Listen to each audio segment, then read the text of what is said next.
It's a beautiful, beautiful day in Sarasota. This is when it starts getting really nice here. The air is just a little damp and crisp from the evening and from the night, and now the sun's really warm, coming up really strong and warm.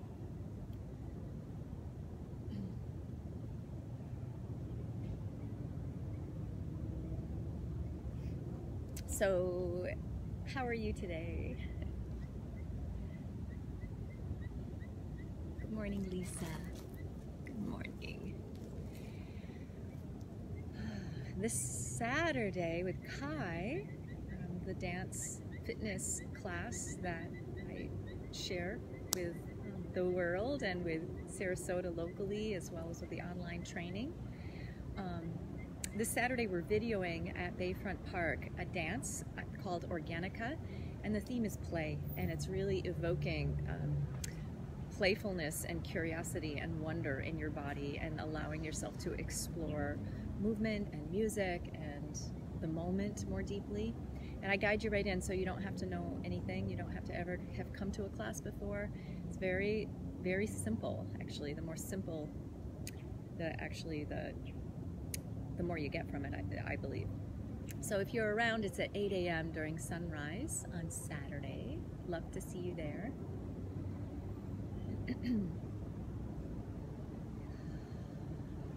So I'm practicing listening both inside my body and in my environment. I'm feeling for pleasure. This month's theme is pleasure all month long. Yay, says Lisa.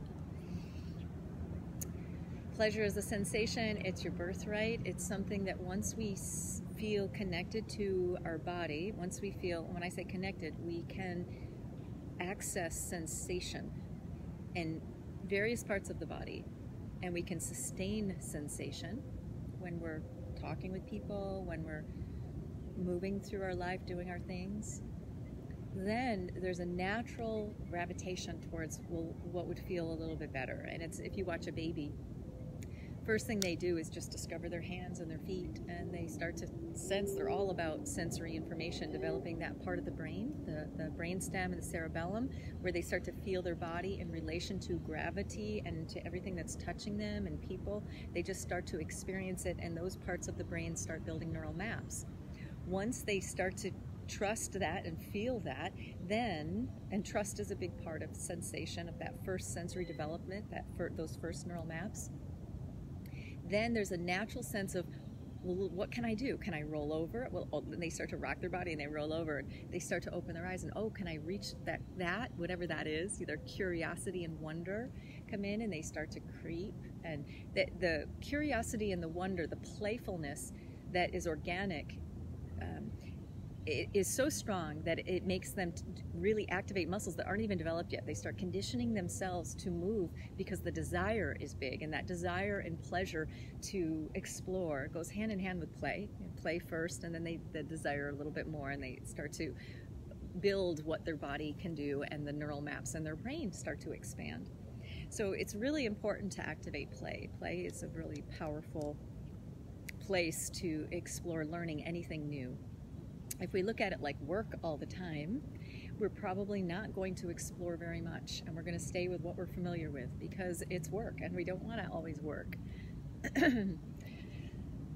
So a little bit of, I wanted to share a little bit more from a book called Eastern Body, Western Mind by Judith Anodea.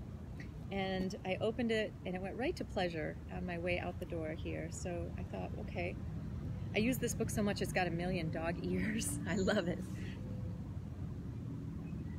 There's a quote here: just as logic leads the mind, desire leads the soul, by Thomas More. What do you do after completing a hard day of work?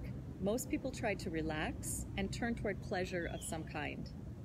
Once an organism has taken care of its survival needs, the next thing on the agenda is usually pleasure. It is biologically natural to move toward pleasure and away from pain. Pain makes us contract, withdraw, or shut down, whereas pleasure invites us to extend, to expand, and to tune in to our senses. If our overall purpose in the it's called the second chakra. So it's the pelvis area. It's where we start to develop the hips as a baby starts to crawl. This is the part of the body that's getting this cross crawl action. So as we, let's see, where am I? The overall purpose of this part of the body is to stimulate movement. And then pleasure is the most inviting way to accomplish this. As children, pleasure comes to us through touching and closeness, play and stimulation, and validation of our emotional experience. Children take pleasure in being alive and reaching out with that aliveness to encounter the world. To be met with love and encouragement in that reaching is to meet life as a pleasurable experience. So many of us may have traumas or injuries, or even our brain just was wired that pleasure is not there, or that pleasure is bad, or all of these beliefs and stories that we picked up on from our society or from our family or from our own experience. And in order to not repeat what we've learned, but to activate new neural grooves in our brain, we have to explore in a new way. You have to actually do it. You have to experience it. So that's one of the things that we do in Kai, and we're going to be doing it all month long in every class, is, does this feel good? Can I make this feel better? Is there more sensation I can access? How can I, when something is uncomfortable or testing me, how can I then activate pleasure so that I'm not dependent on a person, a thing, or a place to give me pleasure? I can activate pleasure inside my body no matter what's happening around me. So that takes practice, takes repeating it, it takes experiencing it, and then it gets developed. So with that, I'm going to just dance some pleasure. Hello, Anita. Hello, Roger. Wonderful reading. Thanks, he says. You're welcome. Let's dance. Create some movement that feels good in the body. This song is called Amazing Grass by Sundown. Here we go. Let's see if I've got this on.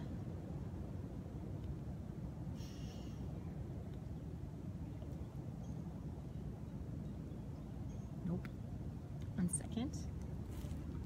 Powering on. Welcome to Alltech Lansing. Here we go.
Yum, yum, yum.